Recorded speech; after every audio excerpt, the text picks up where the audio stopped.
नमस्कार दोस्तों, मेरे इस कहानी के चैनल पर आपका बहुत बहुत स्वागत है। आज की कहानी है भक्त हरिदास की। दोस्तों, सतयुग से त्रेता युग, फिर त्रेता युग से द्वापर युग, फिर द्वापर युग से कलयुग तक बहुत कम इंसान ही ऐसे हुए हैं जो संसार में ईश्वर के प्रति अपनी परम भक्ति और श्रद्धा के सागर माने गए हैं। सतयुग से कलयुग तक हमने महान शिव भक्त रावण, श्री राम भक्त हनुमान, विष्णु भक्त प्रहलाद, श्री कृष्ण भक्त सुदामा, मीरा और राधा तथा ईश्वर के परम भक्त साईं बाबा और गुरु नानक देव जी जैसी अवतारी पुरुषों के बारे में जानकर अपना जीवन धन्य किया है। लेकिन आज हम बात करेंगे कलयुग में जन्म लेने वाले एक ऐसे महान ईश्वर भक्त की जो कि एक मुस्लिम परिवार में पैदा हुए थे। जी हाँ, हम बात कर रहे हैं ईश्वर के महान भक्त हरिदास जी की, जिन्होंने भक्ति की ऐसी दुनिया में एक बहुत ऊंचा नाम कमाया। ऐसे महान भक्त धरती पर बहुत कम ही पैदा होते हैं। जिसे ईश्वर की सच्ची भक्ति का मोह लग जाता है, उसके सामने संसार की हर मोह माया फीकी पड़ जाती है। और जब भी जोर जोर से ऊंची आवाज में करते थे। एक दिन ऐसे ही वो जोर जोर से जाप कर रहे थे। उनकी आवाज वहां से गुजर रहे एक आदमी के कानों में पड़ी तो वो हरिदास खां के पास आया और कहने लगा कि आप इतना ऊंचा बोलकर क्यों जाप कर रहे हो? आराम से भी तो कर सकते हो। भगवान बहरे नहीं है। मन से भी जाप करोगे तो आपकी आवाज उन तक जरूर पहुंच जाएगी। यह सुनकर हरिदास खां मुस्कुराए और बोले, जी हाँ महानुभाव, आप कदाचित सत्य कह रहे हैं, किंतु मेरा इस ऊंची आवाज में जप करना का मकसद भगवान को आवाज सुनाना नहीं है। वो व्यक्ति बोला, तो फिर क्यों इस प्रकार से हरि के नाम का गुणगान ऊंची आवाज में कर रहे हो? तब हरिदास खां बोले, हे महानुभाव, हरि नाम का जाप और गुणगान बहुत ही अलौकिक पूर्ण प्रक्रिया है। हरि नाम को बोलने वाला या सुनने वाला कई प्रकार के दुखों से मुक्ति पा जाता है तथा ईश्वर की कृपा प्राप्त होती है, नरक से मुक्ति मिलती है। इसी वजह से हरि नाम का जाप और गुणगान ऊंची आवाज में करता हूं ताकि आसपास जहां तक मेरी आवाज पहुंच सके वहां मौजूद हर छोटे बड़े जीव जंतु तक पहुंच सके, ताकि वो भी अपने इस दुर्लभ जीवन से मुक्त होकर मोक्ष की प्राप्ति कर सके। इस हरि के निरंतर तेज स्वर में जाप से आसपास का तमाम वातावरण हरि नाम से शुद्ध हो जाता है और चारों तरफ सकारात्मक ऊर्जा काम करने लगती है। हरिदास खां की इस बात को सुनकर वो व्यक्ति संतुष्ट हो गया। इस प्रकार धीरे धीरे हरिदास खां की ख्याति बढ़ती जा रही थी। बहुत से लोग उनसे इतने प्रभावित हुए कि वो भी ईश्वर भक्ति में लीन हो गए और रोज जप करने लगे। बहुत से लोग ऐसे भी थे जो हरिदास खां के प्रति बढ़ते लोगों में लोकप्रियता से बहुत जलते थे, जिनमें से रामचंद्र खान नाम का एक जागीरदार था। उसने हरिदास खां की साधना और कीर्ति को नष्ट करने के लिए एक षड्यंत्र रचा और एक वेश्या को धन का लालच दिया। वेश्या तो थी ही ऐसे जो धन के लिए कुछ भी कर सकती थी।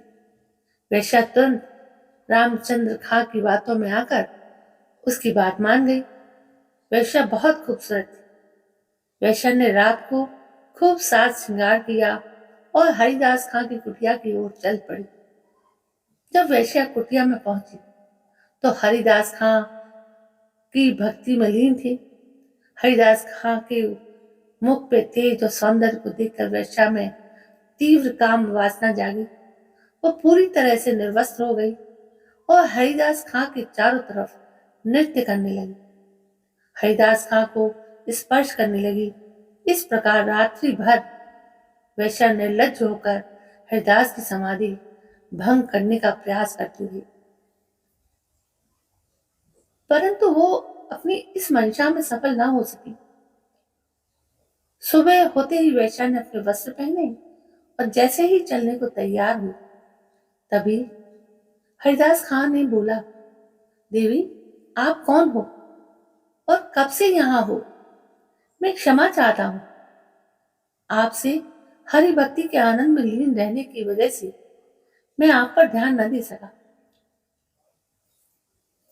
और बातें भी नहीं कर पाया। कृपया बताएं, आप यहाँ किस प्रयोजन से आई थी?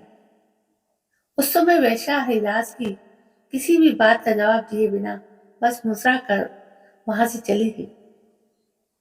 इस तरह वो वैश्या 3 दिनों तक अपनी इसी निर्लज प्रक्रिया के द्वारा हरिद्वार खां की साधना को भंग करने का प्रयास करती रही, लेकिन वो अपनी इस मंशा में तनिक भी सफल न हो पाई। चौथे दिन वैश्या कुटिया में जाने की हिम्मत करके आई और एक ही बात बार बार सोचकर वैश्या को अंदर से आत्मग्लानि हो उठी थी, जो मुझ जैसी सुंदरी का आभास तक नहीं करता तथा अपने ही धुन में लीन रहता है, तो निश्चय ही इसे किसी अलौकिक आनंद की प्राप्ति हो रही है। अवश्य इसे कोई अन्य ऐसा आनंद प्राप्त हो रहा है जिसके समक्ष संसार का हर आनंद, माया इसके सामने फीके रहे।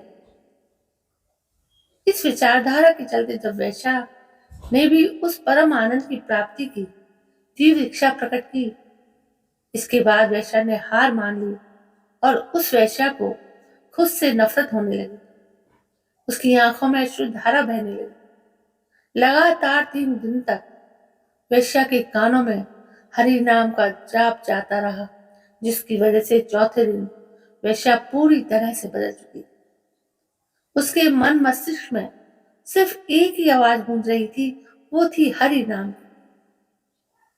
3 दिनों तक लगातार वैश्या के कानों में हरिदास खां के द्वारा की जा रही हरि भक्ति नाम की अमृत धारा वैश्या के कानों से होते हुए उसके पूरे अंतःकरण में इस प्रकार बस चुकी थी कि वैश्या का पूरा अंतःकरण अब शुद्ध हो चुका था।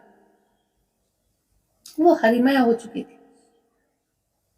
वैश्या ने तुरंत अपनी वेशभूषा बदली और एक साध्वी के वेशभूषा धारण कर हरिदास खां के समक्ष जा पहुंची और उनके चरणों में खुद को समर्पित कर दिया। हरिदास खां ने उस स्त्री को उठाया, हरि नाम तथा भक्ति की दीक्षा देकर उसे तपस्विनी बना दिया। अब वो स्त्री सद्मार्ग पर चलने लगी तथा हरि भक्ति करने लगी। अब वो स्त्री भी उसी आनंद की प्राप्ति कर पा रही थी जिस हरि भक्ति के आनंद रस में डूबकर हरिदास खां जी गोते लगाते थे। हरिदास खां अब वो कुटिया स्थान उस स्त्री को सौंपकर स्वयं हरि नाम का प्रचार करने के लिए वहां से चले गए। इस प्रकार हरि नाम तथा भक्ति की परम अद्भुत प्रभाव के चलते एक वेश्या बहुत बड़ी साध्वी बन गई। इधर हरिदास खां शांतिपुर नाम के एक नगर में पहुंचे। इस नगर में मुस्लिम शासन था। वहां कई हिंदू भी रहते थे। मुस्लिम शासन और क्रूर शासकों की वजह से आए दिन वो हिंदुओं को धर्म और भक्ति के नाम पर प्रताड़ित किया जाता था। अब ऐसे में वहां हरिदास खां को हिंदू ईश्वर की भक्ति करता देख कुछ मुस्लिम वर्ग बहुत क्रोधित हुआ, जिसके चलते ये बात नगर के बादशाह तक पहुंची। हरिदास खां को बादशाह के सामने लाया गया। बादशाह ने हरिदास खां को कारागार में डाल दिया। हरिदास खां के बहुत से हिंदू भक्तों को जब यह बात पता चली तो वो सब उसे बादशाह का न्याय बोलते हुए बादशाह को बुरा भला कहने लगे। चारों तरफ बादशाह की बुराई होने लगी। वहां कारागार में भी हरिदास खां के मनमोहक रूप और हरि भक्ति से प्रभावित होकर बहुत से कैदी उनके भक्त बन गए। इस प्रकार स्थिति काबू से बाहर होते देखकर अधिकारियों ने हरिदास खां पर मुकदमा चलाया। हरिदास खां को काजी के सामने लाया गया। काजी साहब बोले, हरिदास, यह तुम्हारा बहुत अच्छा भाग्य है कि तुम एक मुस्लिम परिवार में जन्मे, फिर भी तुम काफिरों के देवताओं का नाम क्यों जपते हो और उनके जैसा ही आचरण करते हो? हम तो हिंदू के घर का पानी भी नहीं पीते और तुम हिंदुओं के साथ रहते हो, खाते हो, पीते हो और उन्हीं के भगवान का नाम जपते हो। यह सब करना बंद करना होगा, वरना जन्नम की आग में जलोगे। इसलिए यदि खुदा के इस कहर से बचना चाहते हो तो यह अभी से छोड़ दो और कलमा पढ़ना शुरू करो, इबादत करना शुरू कर दो। हो सकता है खुदा तुम्हें माफ कर दे। यह सब सुनकर हरिदास खां बोले, हे काजी साहब, आप इतने ज्ञानी होकर इतनी छोटी बातें क्यों करते हैं? ऐसी बातें करके आपने अपने सीमित ज्ञान का परिचय दे दिया है। काजी साहब, कौन हिंदू और कौन मुस्लिम, कौन किसका खुदा और कौन किसका भगवान है? हम इस किस्से को तो आप ही सुलझाएं। हम तो बस एक ही ईश्वर को जानते हैं जो समस्त संसार को चलाता है और हर इंसान के दिलों में बसता है। हम तो बस उन्हीं के हैं। हरि बोल, हरि बोल, हरि बोल, हरे कृष्णा कृष्णा कृष्णा हरे हरे। यह सब बोल हरिदास खां फिर से अपनी भक्ति में लीन हो जाते हैं। हरिदास खां की इस हरकत को देखकर वहां उपस्थित काजी साहब सहित सभी मुस्लिम अधिकारी गुस्से से आग बबूला हो जाते हैं। काजी साहब गुस्से में चिल्लाते हुए बोले, इस काफिर को पूरे बाजार में घुमाओ और इसकी पीठ पर कौड़े बरसाओ, तब तक लगाओ जब तक कि ये अधमरा ना हो जाए।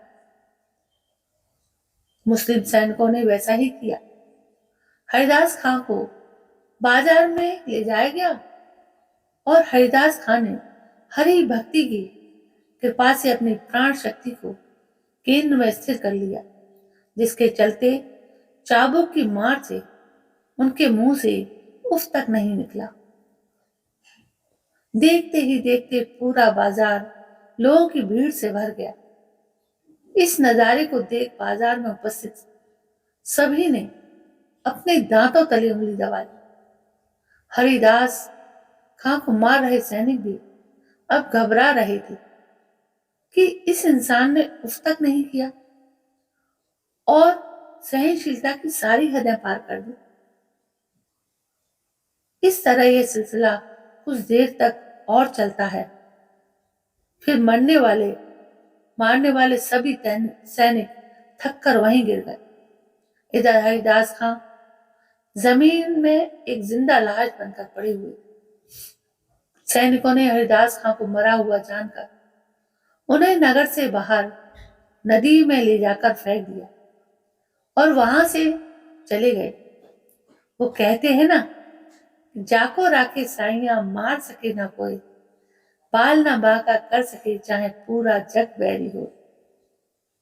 जिसकी डोरी स्वयं जगन्नाथ जी ने थाम रखी हो, उसे भला कौन मार सकता है?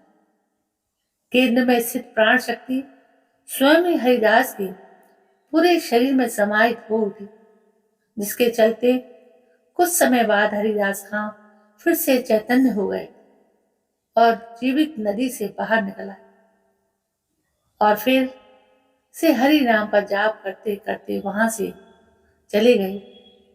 तो दोस्तों, ये थी कलयुग में जन्मे ईश्वर के महान भक्त हरिदास खां की सच्ची कहानी।